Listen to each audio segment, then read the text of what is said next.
So let's start with the first step, that is maintaining of the system.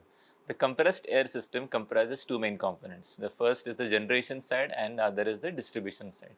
So adequate attention should be paid to both these sides so that we have a effective balance and we save on the energy costs. The compressed air system comprises generation and distribution. So this is very important, that's why I am repeating it again. It comprises generation and distribution.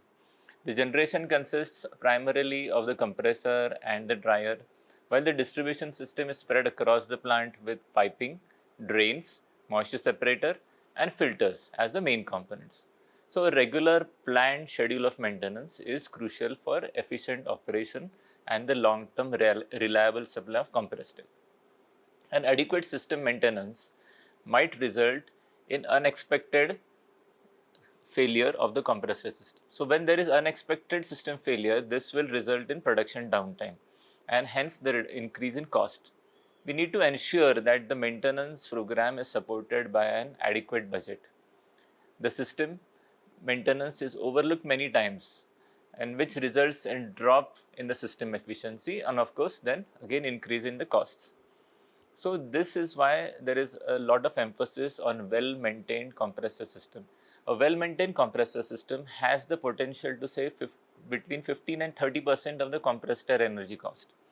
So the compressor, which is the heart of the system, needs to be given due attention. Servicing of the compressor should be done well.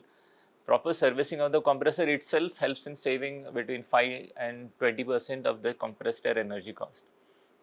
So what are these components? Like valve condition, checking the condition of the valves periodically, maintains and helping the system efficiency or maintaining the system efficiency. The main determinant that influences the compressed air energy cost is the power of the compressor. The compressor, being the prime component, has the prime mover, which is the motor. Now the motor current has to be checked, whether the current is high or low, and why it is high and why it is low also should be analyzed. It should not be because it is low that means we are in a good condition, that is also not right. So we should analyze everything, whatever results we get. Similar is the drains, because compressed air moisture in compressed air is a detrimental for the equipment.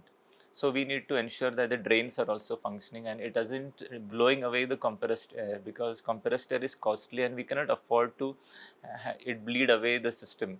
So that's the reason drains should be maintained properly. So also the line filters make sure that they are always in good operating condition. The periodic cleaning of these filters is essential.